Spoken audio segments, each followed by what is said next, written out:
Le débat Macron-Le Pen, est-ce que le chef de l'État a raison de le vouloir maintenant, ce débat, ou est-il en train de sortir de son rôle? Emmanuel Macron, venez en discuter avec nous. RMC, les grandes gueules. Il passe à l'offensive, Emmanuel Macron. Alors c'est vrai que la liste de Madame Catherine Hayet est à la traîne. Caroline. Alors déjà, Valérie. vous ne connaissez pas son prénom. Valérie. Ça commence mal. Mais À 3 semaines du scrutin, vous connaissez toujours pas son prénom. l'entrée en liste du président de la République va peut-être faire perdre 2 ou 3 points à cette candidate. Justement, écoutez les motivations d'Emmanuel Macron. Valérie. Je ne suis pas candidat aux élections européennes. Et donc, je ne cherche pas à débattre avec, dans le pluralisme, tous les candidats aux élections européennes. Par contre, contrairement à beaucoup, je ne m'abutis pas à l'idée que le Rassemblement national serait un parti comme les autres. Et donc, quand il est placé en tête des sondages, je considère que ce parti, qui par ses idées menace l'Europe, eh bien, c'est la responsabilité du président de la République de lever ces ambiguïtés. C'est dans ce cadre-là que j'ai proposé ce débat. C'est pour ça que, défenseur de l'Europe, je considère que c'est ma responsabilité particulière de m'engager dans le débat européen, même comme président, pour démasquer, si je puis dire, les idées du Rassemblement national. C'était bien de le dire avec des drapeaux allemands derrière lui. Il repart à Ça donne une belle l'abordage. image de souveraineté nationale. Il est en visite d'État en Allemagne. Visite d'État en Allemagne. Oui, je croyais qu'on ne commentait pas l'actualité nationale Ça c'est fini depuis bien longtemps, mon cher Jean-Loup. depuis un territoire étranger. Alors on a remis la musique du Pirates des Caraïbes, c'est sa musique de campagne électorale quand il se lance, qui veut partir à l'abordage des sondages, le chef de l'État. Alors qu'il a montré son vrai visage, qui est juste d'être le Gauleiter de la province France au service du gouvernement allemand. C'est ce qu'il a montré là. Bon, en tout cas, Marine Le Pen lui a répondu. Oui. Parce que c'est pas la première fois qu'Emmanuel Macron fait des offres de service pour un débat avec Marine Le Pen. Et Marine Le Pen lui a dit « Je débattrai avec Emmanuel Macron s'il met sur la table sa démission ou la dissolution de l'Assemblée nationale en cas d'échec de la liste Renaissance ». Autant dire que ce débat n'aura jamais lieu, d'autant plus qu'on accuse Emmanuel Macron de bafouer le pluralisme. François-Xavier Bellamy dénonce une immense supercherie. Troisième dans les sondages, Raphaël Glucksmann accuse le chef de l'État de kidnapper l'élection, parce qu'effectivement, il y a déjà eu le débat Attal-Bardella. Attal n'est pas non plus candidat aux européennes. Il aurait pu faire comme sa consoeur Meloni en Italie, qui, elle, c'est assez surprenant, est tête de liste de son parti aux européennes. On voit des affiches électorales avec Meloni partout en Italie, et Gabriel Attal aurait pu faire de même. Donc en fait, il y a quelque chose de très ambigu, c'est-à-dire que ni Attal ni Macron ne sont candidats. Ils ont choisi une candidate qui est à la peine. D'ailleurs, je trouve ça un peu sexy. C'est-à-dire que quand la femme ne convient pas, finalement, les hommes arrivent pensant pouvoir renverser la tendance, et la ficelle est tellement grosse que finalement, Marine Le Pen ne la saisit pas. Charles. Non, mais que Caroline Hayet soit insuffisante. Valérie. Janine. Non, mais je trouve d'abord, si vous voulez, le problème avec Macron que j'ai depuis le début, c'est que je voudrais être avec lui, le trouver sympathique. Il a quelque chose de sympathique, espèce d'OSS 117, lancé pleine bourre, on ne sait pas trop vers où, à mon avis, lui-même ne sait pas. Mais il est souriant, il a des qualités comme ça. Mais le problème, c'est qu'il est tellement hypocrite qu'on ne peut pas accrocher à son truc. C'est-à-dire que quand il feint de dire « je ne m'habitue pas à ce que le Rassemblement national devienne un parti comme les autres, j'estime qu'il est de ma responsabilité », nanana, il dit tout ça sur le thème l'Europe, donc j'imagine l'histoire, les nazis, etc. Alors que c'est lui qui, et tout le monde le sait, je veux dire, c'est écrit dans toute la presse, tous ses conseillers le disent, c'est transparent qu'ils font tout depuis le premier jour, depuis même 2016, pour avoir comme unique adversaire le Rassemblement national, parce que c'est un faux adversaire, parce qu'ils savent bien qu'ils peuvent toujours, le moment venu, agiter la peur pour que finalement les boomers se lèvent de leur canapé et aillent voter pour eux, et idem pour avoir également les voix de gauche. Donc il y a une telle hypocrisie là-dedans que c'est assez insupportable. Moi, je suis par ailleurs opposé à la confiscation du débat sur ce thème-là. J'étais d'accord avec le jeune Bellamy.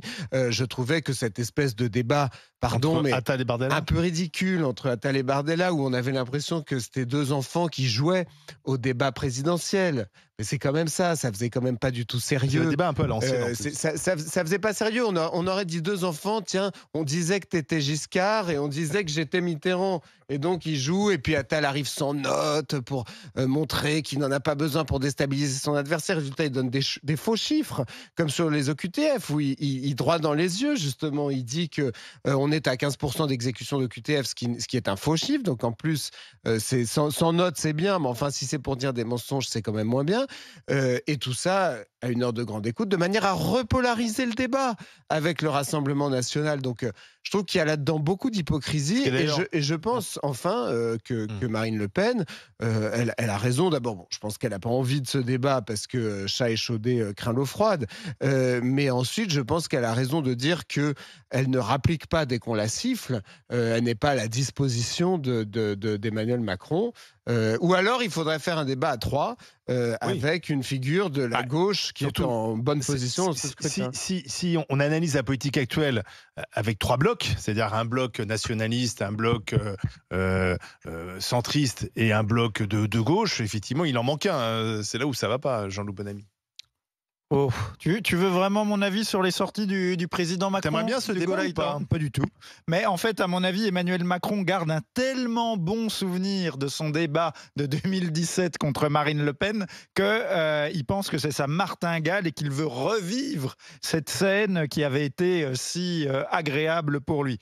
Non, moi je pense que là, il y a de très graves problèmes démocratiques qui sont posés. Déjà, normalement, un président de la République en exercice ne doit pas débattre avec des adversaires politiques, puisqu'il est censé être au-dessus de la mêlée. Ça, c'est le premier problème. Deuxième problème, je sais que je vais passer pour un ringard, mais je le répète quand même, commenter depuis l'étranger, et qui plus est depuis l'Allemagne, la politique française, c'est quand même aussi un problème. Et troisièmement, je rappelle à M. Macron, Emmanuel, que le président de la République, de la Ve République, est le président de tous les Français. Et donc, quand on est le président de tous les Français, dire que le parti qui va faire le plus de voix, qui va arriver en première position, qui depuis 41 ans est un parti important de la vie politique française, qui s'est qualifié au second tour de l'élection présidentielle en 2002, en 2017, en 2022, qui là va probablement faire 30%, dire jeter l'eau propre, comme on dit parfois en Macronie, sur ce parti. On salue Sarah El Haïry ce matin. Exactement. Et on rappelle qu'elle confondait jeter l'opprobre avec jeter l'eau propre. Voilà, donc jeter l'opprobre. Ce qui aurait dû lui valoir mise à pied du gouvernement. On le redit ce matin parce que quand même, ils ont fait de l'éducation la grande cause nationale. Exactement. Je demande à Madame Belloubet de réinscrire Madame El Haïry dans un parcours scolaire pour recommencer depuis le début. Et donc venir dire que ce parti avec lequel on peut tout à fait être en désaccord, mais venir dire que ce parti n'est pas un parti comme les autres, alors que c'est en fait en termes de voix le premier parti de France, ça participe activement de la fracture démocratique. Voilà. Mais ce serait efficace? Est-ce que ça pourrait faire changer les choses? Joël, toi qui es coiffé comme Marine Le Pen, qu'est-ce que tu en penses? Non, mais moi je pensais que je pouvais plus être déçue, mais apparemment ils trouvent toujours des angles nouveaux pour me décevoir. Bon, la première question, c'est je ne comprends pas quelqu'un qui me dit que il ne se résout pas à ce que ce parti soit normal et qui le convoque à chaque fois pour faire un débat. Notamment Jacques Chirac, comme il trouvait que ce parti n'était pas normal, il avait refusé de débattre avec Jean-Marie Le Pen. Lui, il trouve que c'est pas normal, alors allons débattre, mettons-nous autour d'une table, face à face, égal à égal, et débattons argument contre argument. Enfin, c'est complètement illogique. Soit il pense qu'on est gueugueux, mais non.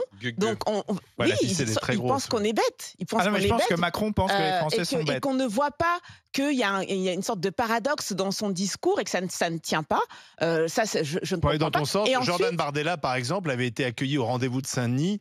Comme le chef de l'opposition, la droite avait boycotté. Éric Ciotti n'y avait pas été, Jordan Bardella avait été. Et à ce moment-là, même mis sur un piédestal. Ça n'avait pas choqué Emmanuel Macron que Jordan Bardella participe à ces fameux rendez-vous. Il l'avait mis sur un piédestal et après tout le monde s'était répandu dans la presse pour dire à quel point le jeune Bardella avait été charmant, agréable, sympathique, y compris les macronistes. Et ensuite, je pensais vraiment, en mon âme et conscience, voter pour un président en 2017 décentralisateur.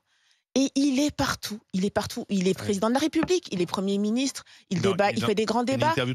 Et puis, il est candidat aux européennes sans être candidat aux européennes. Enfin, il y a un moment, il peut pas juste rester à sa place. C'est incroyable. J'ai envie de l'attacher, de lui dire mais reste là, bouge plus, comme un enfant. Un peu comme le bar d'assurance touriste dans Astérix. On a envie de l'attacher à un arbre et de le bâillonner. Mais je te jure, c'est incroyable. Alors, il me c'est vrai fatigue. qu'il se démène parce que interview dans l'Express, interview dans le Parisien. Il a que ça à faire, le tout gars. le temps.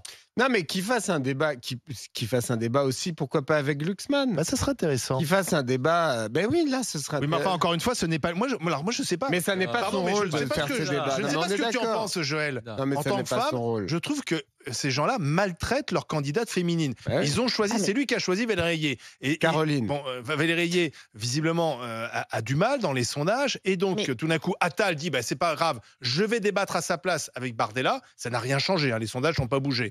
Même si tout le monde a dit que Attal avait gagné le débat, visiblement, les sondages n'ont pas fait. Sauf les Français. Ouais, visiblement, les Français n'ont pas eu le même, n'ont pas fait le même Tout constat. le monde, sauf Mais 70 millions de Français.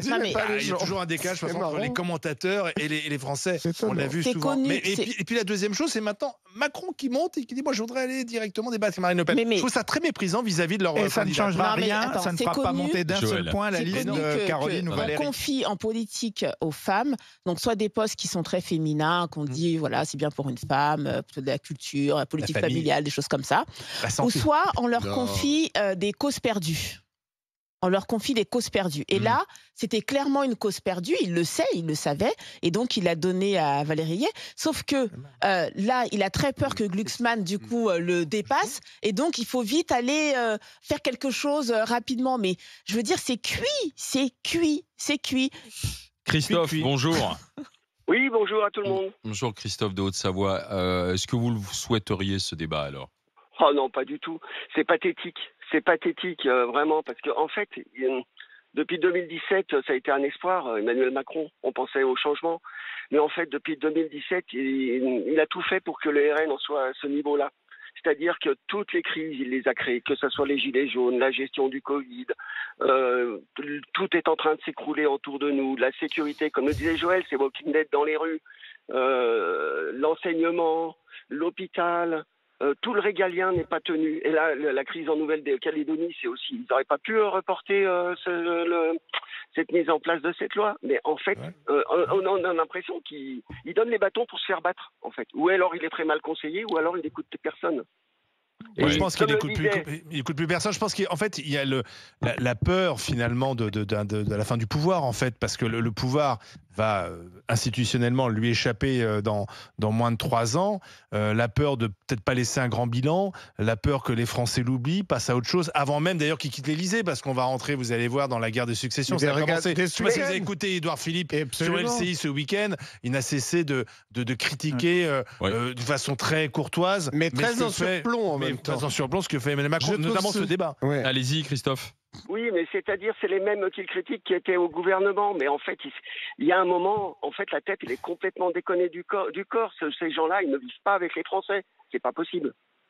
Ils vivent sur une autre planète. Le même Emmanuel Macron qui, souvenez-vous, pendant la présidentielle, refusait les débats du premier tour. Il avait dit, c'était son argument, je suis un président en plein exercice et je ne peux pas les débattre. Donc là, aujourd'hui, il est quand même toujours un président en plein exercice. Il y a la Nouvelle-Calédonie où rien n'est réglé sur place, il y a encore des barrages, il y a quand même suffisamment de dossiers chauds. Mais là, tout d'un coup, il veut débattre. Mais merci. Oui, mais en fait, il sent le vent du boulet, là. Voilà. Et en fait, il est en train de gesticuler et ça lui rend pas service.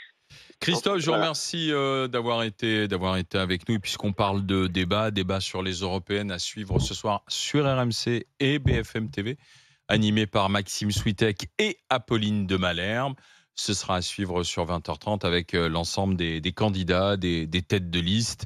Donc je vous le conseille et on le débriefera bien sûr demain en direct dans les GG, dans les grandes gueules. Manon Bry, Jordan Bardella, François-Xavier Bellamy, Raphaël Glucksmann, Marion Maréchal, Madame Tondelier qui seront là, et puis le candidat communiste des Fontaines. Il y en a 37, hein, mais oui, non, les principales têtes de liste. Voilà, donc ce sera à suivre ce soir à partir de 20h30 en direct sur RMC et sur BFM TV. Débrief demain, bien sûr, dans les GG, dans les grandes gueules. Dans un instant, on a une petite consultation, j'imagine. On a posé la question quand même sur les réseaux sociaux. Le chef de l'État sort-il de son rôle? Débat Macron-Le Pen. Oui, 87%. Oh bah encore une riche idée d'Emmanuel Macron, là. Encore une bonne idée, tiens.